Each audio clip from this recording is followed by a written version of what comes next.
topic is Lindemann theory. So according to this theory, let's take a unimolecular reaction in which A gives P.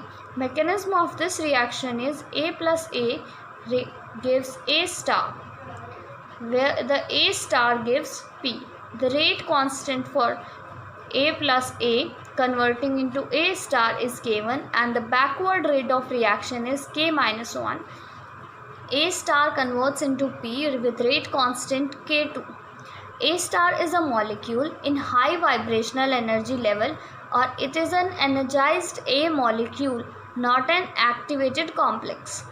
After the production of A star, it can either de-energized back to A by collision.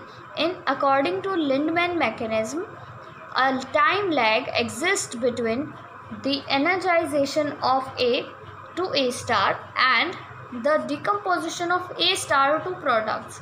During lag time, A star can be de-energized back to A. According to steady state approximation, whenever a reactive species is produced as an intermediate in a chemical reaction, its rate of formation is equal to its rate of decomposition. So energized A star is short-lived. Here the rate of formation is K2 A star, rate of decomposition is K minus 1 A into A plus K2 into steady state approximation K minus 1 A into A minus K1 A square minus K2 A star. It is equals to d A star by dt is equals to 0. It is A star is involved in rate determining step, so we take here d A star by dt. Now let's put this equation on one side equals to A star. A star is equals to K1 A square by K minus 1 A plus K2. Put this equation in first equation here. So rate is equals to K2 K1 A square K minus 1 A plus K2. Let's take two limiting cases depending on which two terms in denominator is greater. If K2A is very bigger than K2, then K2 will be neglected and the rate becomes equal to K1 into K2 by K minus 1A. This shows the reaction is first order. And let's take another case. If K2 is very bigger than K minus 1A, then K minus 1A will be neglected from the denominator and the rate is equals to K1A square, and this shows the reaction is second order. As the K minus 1A is less than K2, then K1 minus A will be neglected. So here it's neglected and K2 is cancelled out by K2 and the rate will be equals to K1A square. Experimental rate is equals to K uni A. Here K uni is the sign of unimolecular rate constant. K uni is equals to K dash is equals to K1 K2A by K minus 1A plus K2 is equals to K1 K2 by K minus 1 plus K2A.